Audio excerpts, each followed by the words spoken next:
Welcome to Just Talking About Jesus. I'm Jan Johnson, a seasoned believer who loves relationships and, just talking about Jesus. Here you'll hear inspiring stories from a woman who went from using meth to starting a ministry in Kenya, or the man who had a life-changing encounter with someone in Home Depot, of all places, or a woman who has endured years of chronic pain after having her gallbladder, spleen, and pancreas removed. Every conversation goes deep into how God has changed lives and brought us to a place of surrender, sharing joys, sorrows, and just life in general. We don't have to go it alone because we can go hand in hand with Jesus on our journey. Jesus desires a relationship with us, with you. He wants to know us intimately. Revelations 12:11 says, "And they overcame him by the blood of the Lamb and by the word of their testimony." That's what I'm talking about. The word of our testimony. Just talking about Jesus. Join us each week.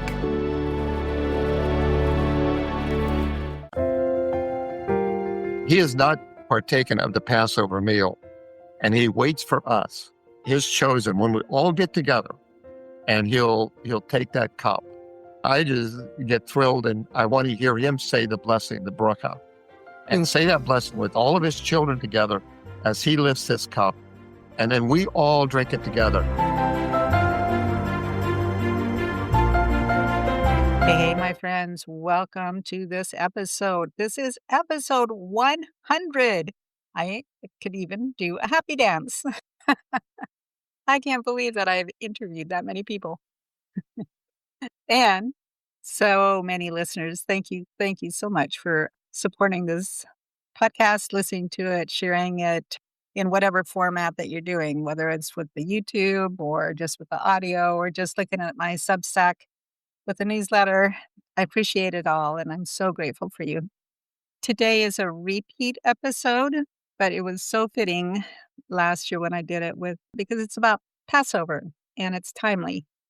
So I hope you enjoy this and looking forward to hearing what you think. Hey, my friends. Here. Woohoo, happy dance. And so many great episodes, people to telling their stories. Thank you so much for being a part of this. We've all heard about or even participated in Passover, but how many of us really understand the significance of it? Yes, we know about the Egyptian Pharaoh trying to keep the Israelites and about the many plagues, and we relate the final plague to Passover. That's the one where the Israelites were to put blood on the doorframe of their house, and the angel of the Lord would pass over them when he looked for firstborn sons that would die. But that is just the beginning. Today, you'll leave with a more in-depth understanding and how it all fits together with the Easter story.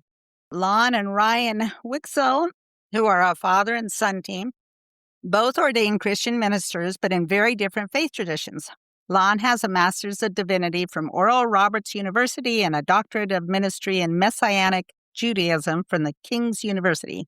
He continues to serve as an elder in his Messianic Gentile congregation near Kansas City. And though not Jewish, Ryan was raised by his parents in a Messianic Jewish community and went on to become an Episcopal priest, also in the Kansas City area. Dr. Lon Wiksell founded Our Father Abraham in 2016 with his son Ryan Wiksell to promote awareness of the Jewishness of Jesus and Christianity, as well as to educate churchgoers about Jewish festivals like Passover. Now, how did that work out? You were raised with your dad in one thing. What led you to your faith difference to where you are now? Well, I think both of us have been on interesting paths where we didn't necessarily end up where we started. So, Yeah. chronologically speaking, why don't you go?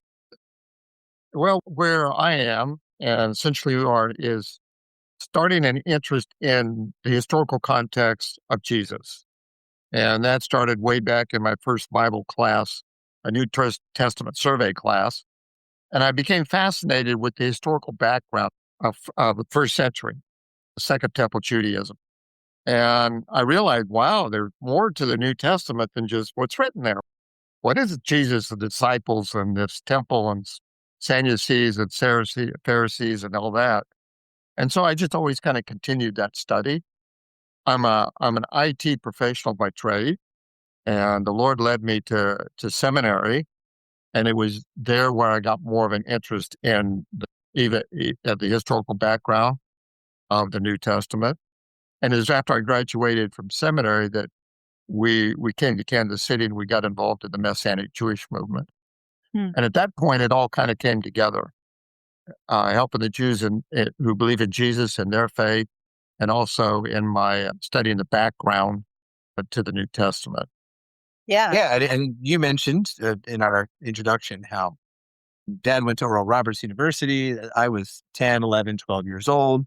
So very much in the Pentecostal charismatic tradition there, but going from there into the Messianic Jewish movement. So those were my high school years and some bleed over into college years for me.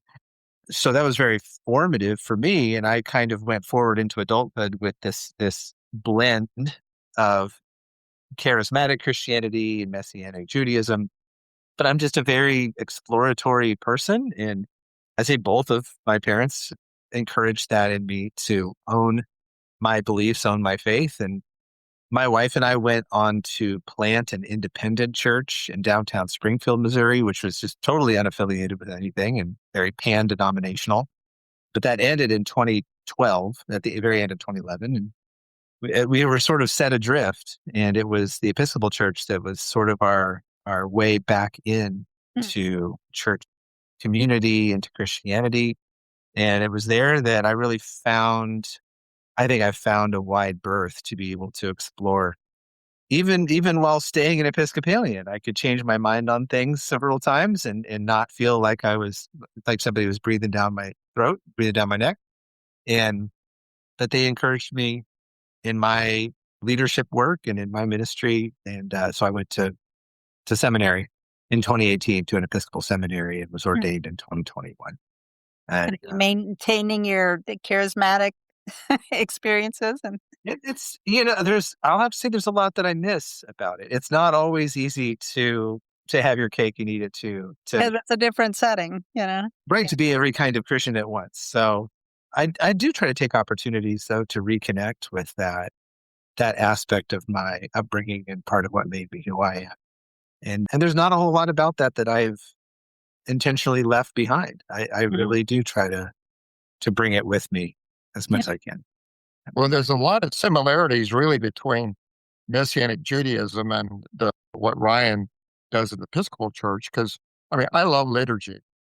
And in the Messianic Jewish services, we have the crafted prayers, the liturgy, and it's the same in the Episcopal Church. So I feel very comfortable in attending the Episcopal services. And I guess the liturgy, the liturgical type seems to fit me too, because it connects me into the historical roots of Christianity. So in some sense, the charismatic Pentecostal movement may be a little bit too freeform at times, and so I do enjoy. So I, like Ryan said, I enjoyed both, and I can enjoy the historical aspects of both, liturgical approach as well as a charismatic approach. Yeah, my husband is Catholic, and so all our 35 years of married life, I've gone to Mass with him, but then I go to his Mass, and then afterwards I go to a open Baptist church, with all worship a little more lively. I wish every Christian could spend time in both. And I appreciate at the Catholic, because as far as there is a lot of Old Testament stuff in there, and you just see a lot of that, the ritual, the lights, the candles, the way they do communion, a lot of that stuff. So I appreciate all of that too. It brings a different richness to it. So, and a lot of what you're referring to with Catholic churches are things that you find in the Episcopal Church as well. Not the same in every parish, but yeah, there's a lot of similarities there too. Yeah. And interestingly enough, I grew up in a Lutheran church, but the place where I feel like I got saved was at a Catholic charismatic prayer meeting. That was the first time I really heard the gospel. I had a responsibility to do something about that. So it's all there, and there's something for everybody, and it's all good, I think, Well, and if you like liturgy and you like the gifts of the Spirit, there's nothing better than a Catholic charismatic meeting, is there? It's Right? all into one pot. So I want to just ask you, I want to get into things about Passover. But first of all, Lon, I want to ask you about Jews that are becoming Christian. What makes them make that jump? Well, I mean, a lot of them come to faith because they're seeking something more. And if you haven't really met Jesus and you just attend service, whether it's Catholic or Protestant or in a synagogue, sometimes the liturgy can seem kind of dry and just a form. And so a lot of these Jews grew up in the synagogue and had their bar and bat mitzvah in the synagogue, but they didn't find the yearning in their soul. And so a lot of the leaders I know became believers during the Jesus People movement and the hippie movement back in the late 60s. And they were seeking, and it was just an encounter with another Jewish believer or a Christian, and it's like a veil had been removed from their eyes, and they saw a Jesus, and they go, "Oh yeah, wow!" And then they could see Jesus as the fulfillment of the Old Testament, that Jesus was Jewish, and that kind of sealed it, that Jesus was not a Gentile or some foreign god, that he was actually Jewish, and the disciples were Jewish, and the first Messianic communities were Jewish. And that kind of, when they became believers, then kind of sealed their identity of wanting to maintain their Jewish identity, rather than assimilating into Christianity. So yeah, they came to faith when they saw Jesus. Mm-hmm.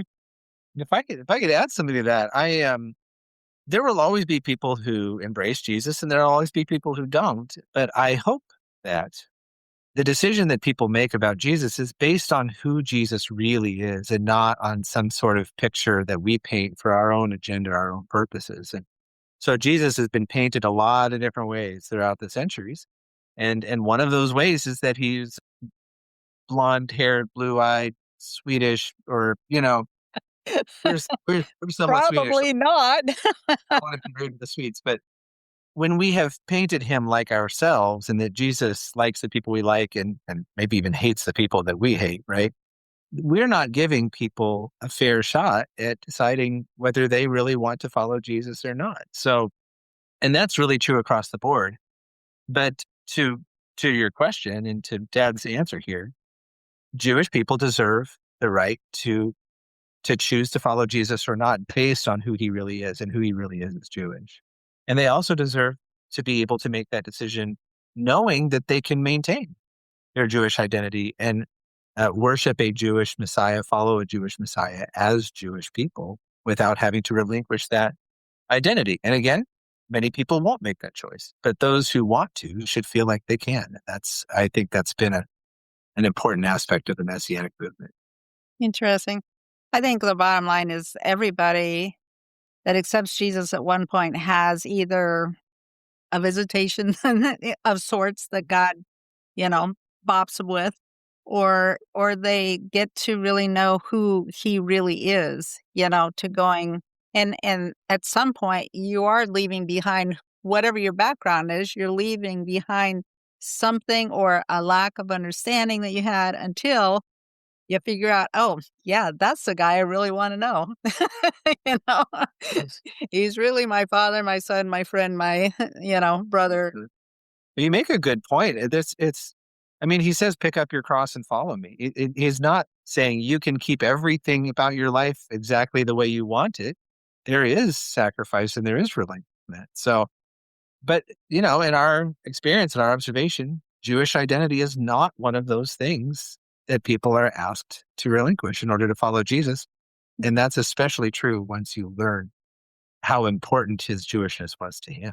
Yeah. And to all of his earliest followers. Yeah. Basically, they're relinquishing that they are, that Jesus is the Messiah. Their past thoughts of that couldn't be, or, whatever. That's nothing good comes from Nazareth. So right. On and so forth, right? Exactly. So we've got Easter coming up. We had some Passover. Talk about Passover. You guys have studied that in depth. That's not over, though, is it? It just started. Well, Passover started a few days ago. And so we have many friends that celebrate with a Passover meal or a Passover Seder, as they call it. We've got ours coming up in a few days. So the the the Jews who have grown up celebrating Passover, and that's one of the things when they became believers that they didn't want to give up because they saw Jesus so much in Passover. And as we understand it, the Luke 22 gives us the Passover story, but it is rooted in Exodus 12, the Passover lamb, and that is foundational, I think, really for understanding not only Passover but our theology, because it's there when God gives the first command to the Jewish people as a whole to do this, to celebrate this. So Passover kind of kicks off not only the festival year, but it kicks off everything as far as our theology, because look at the basis of the Episcopal service and the Catholic service is the Eucharist. Mm. That's what it leads up to. The liturgy leads up to. Well, the Eucharist is Passover. And that's because it came out of the command of Jesus to do this in remembrance of me. And so when we start to understand more, what does Jesus mean when he says do this and the historical significance, one little, there's so much I could say about Passover, but I'll share you one thing. In Matthew, it says, after the meal, they sang a hymn and went out to the Mount of Olives. What did they sing? Well, Jewish tradition has it that they sang the Psalms 113 to 118. And that was sung in the temple during the sacrifices. The Levitical priests would walk up and down the stairs to the temple. They would be singing this psalm. And that was traditionally sung during the Passover meal. So what does it mean that Jesus and the disciples were singing Psalms 113 to 118 throughout the meal? And what does Psalms 118 say when it says about the cornerstone and all the significance of Psalm 118 that they had just finished, and then they go out to the Mount of Olives? So wait, what does Psalm 118 say? Is it the stone the builders rejected has become the corners? The stone the builder rejected has become the cornerstone. That's one of them. And then you consider, his love endures forever. There is so much depth just even in Psalms 118 that if Christians understood that more as far as the Eucharist, communion, the table of the Lord, I think it would enrich their understanding of community and the command that the Lord gave and the significance and meaning of all of that. So I think that's one of my purposes, is to help Christians understand Passover, the historical context, and really understand what was happening when God gave that command to Israelites to take the lamb. And we see just the joy of when we think of they killed the lamb, the blood would be at the basin, and they'd put it out around the doorpost of the house. You would go through that door. The father, after he killed that lamb, would go through that door. We get a beautiful picture of the blood, and even like Jesus said, the blood of his blood, that as you go through that, you pass through this blood covenant that God has created. There's just so much there that I'd really like Christians to understand Could better. you describe a Seder meal? Not everybody knows what that's like. Yeah. I think you could. Yes. Basically, there's 15 steps, but we won't go for all those 15 steps. But we can talk about the 4 cups. The meal is defined by Exodus chapter 6, where there's 4 I wills that God gives the Israelites. And he says, I will take you and I will redeem you. And so the Seder meal starts with usually a cup of blessing. And that's the first cup. And you say a blessing. And then you have some liturgy. You go through the storytelling of the Exodus. And then you come to the second cup, which is the cup of judgment. Now, during this meal, you take some matzah and some maror, some horseradish and stuff. So, and then you get a nibble on that. So you can eat your way through Passover until you get to the meal. And that's one of the fun things about it. It's the So then while you're appetizer. eating, The most meaningful appetizer you will ever eat. yeah. Right? Yeah. So it's a wonderful experience because it's a worship meal. And we usually don't celebrate worship meals in Christianity. We usually worship and then eat. Yeah. And here we have a worship meal. And so then after 30 minutes or so, we come to the second cup, which is called the cup of judgment. And we recognize God's judging the false gods on Egypt. Then we have some more liturgy. And then we come to the meal. So the first part takes about an hour. And then we'll break and we'll have the meal. We'll take about an hour for the meal. And then the second part will be about 30 minutes. Mm. So right after the meal, we take the third cup. And that's the same cup that Jesus said after the meal, he took the cup. So at this point, after the meal becomes this third cup, the cup of redemption and the matzah. We break the matzah. And so we're taking communion at that point, right after the meal. For those who may not know, matzah being the unleavened bread. Yeah, correct. And it looks like an enormous saltine cracker for people who may not have seen it before. But yeah. It's a hard, flat, square-shaped piece of bread. So then usually after you take that third cup, then you might sing a couple songs, have a little bit more liturgy. The final one will be the fourth cup, which is the cup of joy. And that's when, joy in looking at what God has done and being thankful and all that. And it's the significant part of that is after he took the third cup, Jesus said, I will not drink again or eat of this again until the kingdom of heaven comes.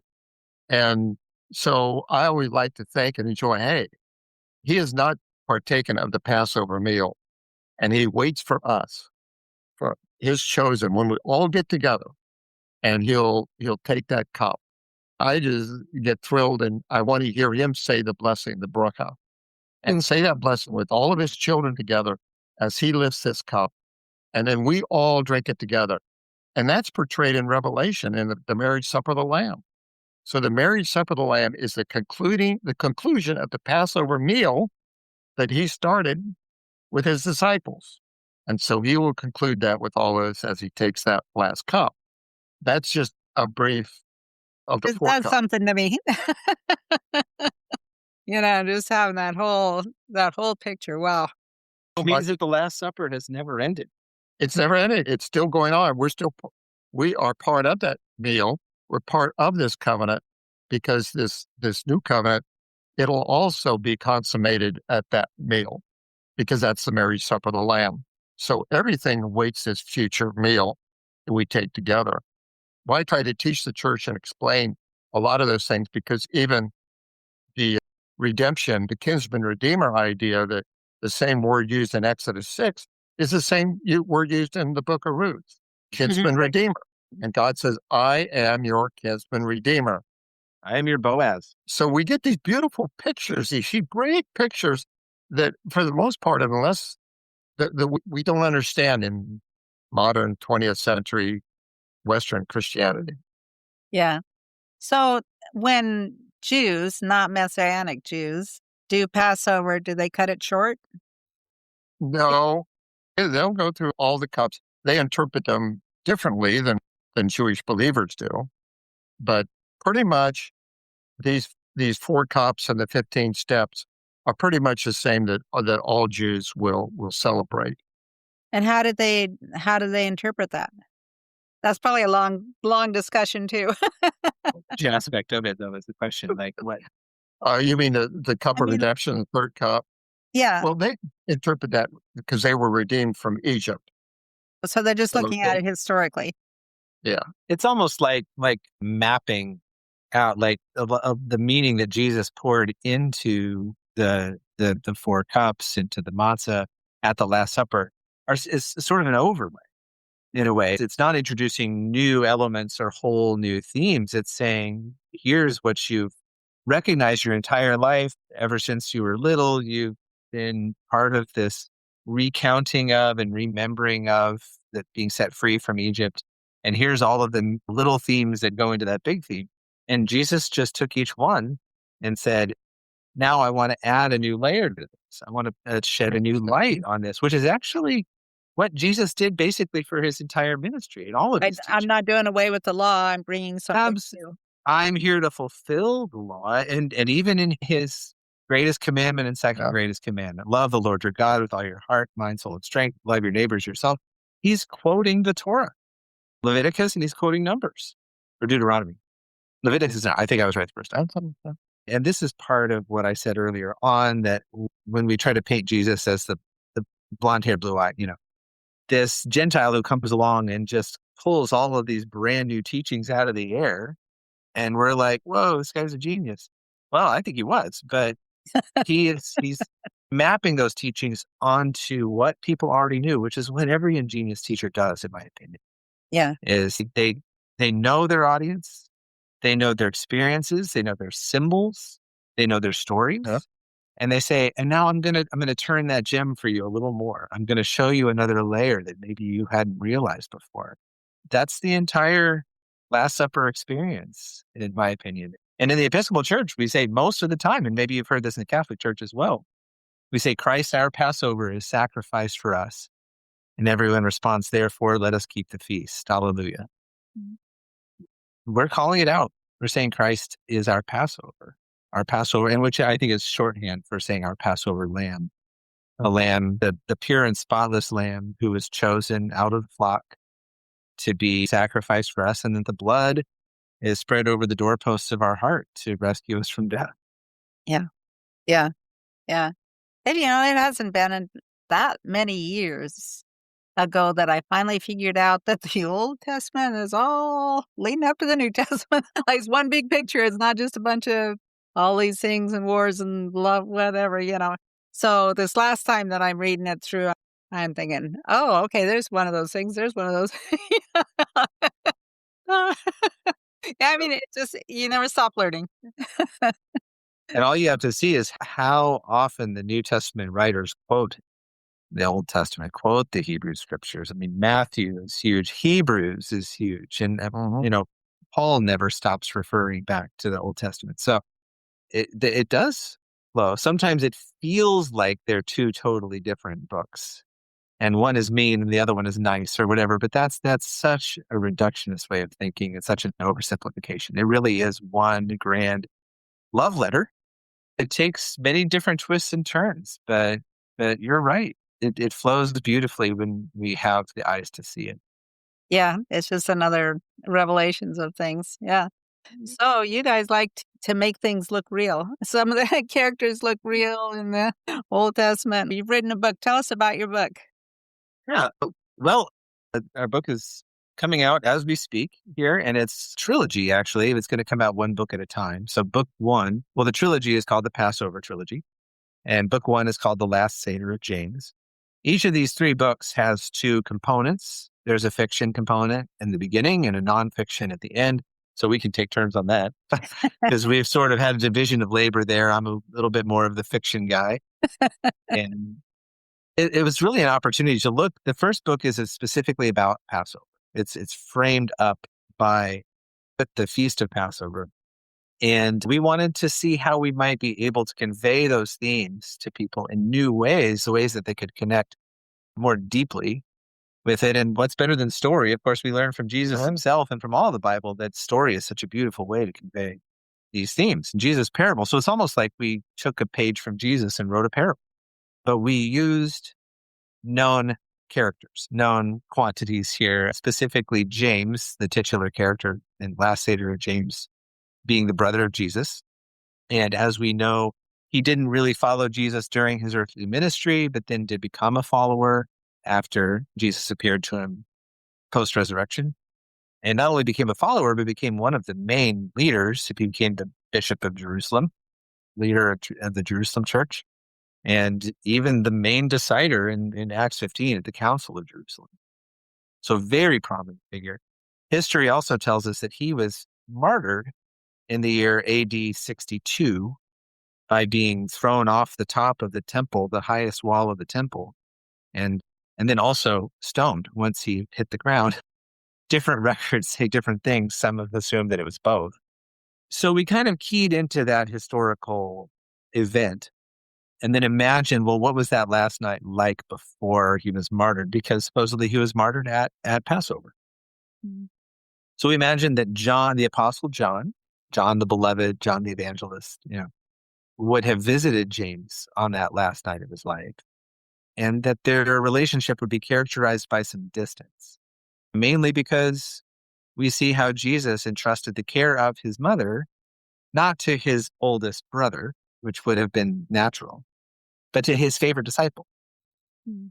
And how would that make a brother feel to see that his job was being given away to a guy who was probably 10 years younger than he was, at least? And then John proceeds within a few years to move to Ephesus and to take her with him, which was a long way from Jerusalem. So not only was there physical distance between James and John, but probably some bad blood even between them. So that's something that kind of fuels the story, is they come back together on that last night of James' life. John brings a Passover Seder with him so that they can celebrate Passover, they can observe the Passover meal together, and in so doing, hopefully find their way to reconciliation and to really being brothers in Christ. And that. So the idea, and I think what's worked out, has been to guide the reader through those steps of the Passover Seder, but as sort of a fly on the wall, watching James and John recount their memories, James sharing memories from childhood, Jesus' childhood, that John wouldn't have known about. John sharing memories from Jesus' ministry that James wouldn't have experienced. And in this way, kind of rounding out their picture of who Jesus really was and finding their way back into friendship with each other. And we set this in the background, like Ryan said, 62 AD. And that period from 62 until the temple was destroyed in 70 was a very volatile time in Israel history. We see Peter and Paul martyred in 64 to 66. Of course, we see the Zealots in the beginning of the war with Rome, and how that eventually ended with the destruction of the temple. And the believers at that time, they didn't know that Jesus wasn't going to come back in their lifetime. So they're struggling with this challenge too, of going, Jesus, where are you? What's going on here? Why are all the disciples being martyred? And where are you? When are you going to return? So there's a bit of that dynamic going on with people wondering what is happening. They asked Jesus in Acts, are you going to restore the kingdom at this time? And Jesus said, it's none of your business. No. Trust me. He says, trust me. Trust me. The Father knows it's in his time. So we see a lot of these background dynamics going on, and even they might really wonder then when the temple was destroyed. So those 8 years were a really, really dynamic challenge, and that's what we bring out then in the second and third book. And the third book is with the destruction of the temple. So the three books cover the total of that 8-year period. Yeah, and I want to leave some room to talk about the nonfiction aspect, Dad, if you want to, but that does kind of give the framework of the trilogy. I didn't mention yet that of the 7 festivals that were commanded by God in Leviticus to Israel, 3 of them had some expectation of pilgrimage attached to them. So those who didn't live in Jerusalem would travel to Jerusalem for them. And Passover being the most famous one, and that we're aware of, that's even described really explicitly in the Gospels of Jesus' family traveling to Jerusalem for Passover, and then Jesus himself as an adult. But the second one is Shavuot, to the Feast of Weeks, 50 days after Easter, which maps onto Pentecost, what we're aware of as Pentecost, 50 days after Easter. That'd be a whole other conversation, but we've borrowed that very heavily from the Jewish calendar. And the third being then in the fall, Sukkot, or the Feast of Tabernacles. So if there's 3 pilgrimage festivals, we got 3 books to cover those. And each one, the story aspect takes place during that particular festival in the year in which it's set.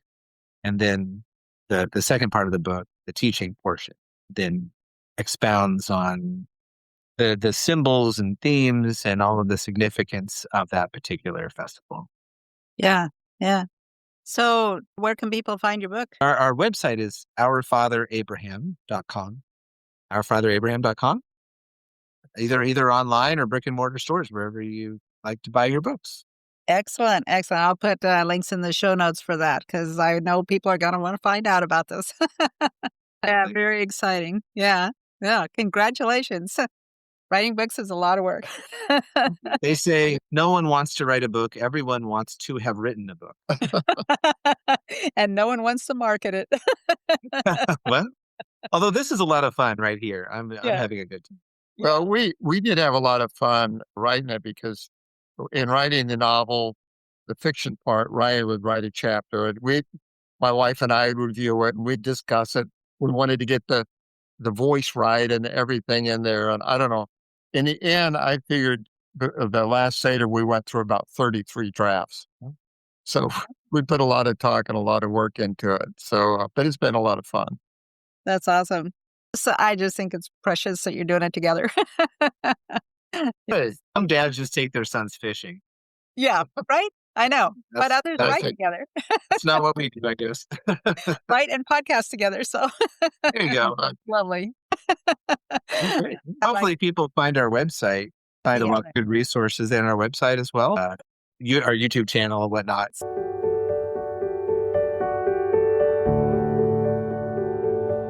Wasn't that interesting? It left me wishing I could sit under Lon's teachings week after week. He knows so much, and I know so little about this subject. Hey, feel free to share this episode with those you think would benefit. I'm sure you can think of someone. And I'm going to leave you with Psalm 118, the one that Lon referred to. Give thanks to the Lord, for he is good. His love endures forever. Let Israel say, his love endures forever. Let the house of Aaron say, his love endures forever. Let those who fear the Lord say, his love endures forever. When hard pressed, I cried to the Lord. He brought me into a spacious place. The Lord is with me. I will not be afraid. What can mere mortals do to me? The Lord is with me. He is my helper. I look in triumph on my enemies. It is better to take refuge in the Lord than to trust in humans. It is better to take refuge in the Lord than trust in princes. All the nations surrounded me, but in the name of the Lord I cut them down. They surrounded me on every side, but in the name of the Lord I cut them down. They swarmed around me like bees, but they were consumed as quickly as burning thorns. In the name of the Lord I cut them down. I was pushed back and about to fall, but the Lord helped me. The Lord is my strength and my defense. He has become my salvation. Shouts of joy and victory resound in the tents of the righteous. The Lord's right hand has done mighty things. The Lord's right hand is lifted high. The Lord's right hand has done mighty things. I will not die, but live, and will proclaim what the Lord has done. The Lord has chastened me severely, but he has not given me over to death. Open for me the gates of the righteous. I will enter and give thanks to the Lord. This is the gate of the Lord, through which the righteous may enter. I will give you thanks, for you answered me. You have become my salvation. The stone the builders rejected has become the cornerstone. The Lord has done this, and it is marvelous in his eyes. The Lord has done it this very day. Let us rejoice today and be glad. Lord, save us. Lord, grant us success. Blessed is he who comes in the name of the Lord. From the house of the Lord we bless you. The Lord is God, and he has made his light shine on us. With boughs in hand, join in the festal procession up to the horns of the altar. You are my God, and I will praise you. You are my God, and I will exalt you. Give thanks to the Lord, for he is good. His love endures forever. I would urge you to go through that psalm just line by line and really think through all the things that lead up to Jesus's death and resurrection. And yeah, how rich was that? Links, I'll put Ryan and Lon's website, which is ourfatherabraham.com. So you can find that when you're through with this, or you get home, or you've got a little bit of time, you might look that up too. So thanks again so much for being with me, and blessings on your Easter weekend.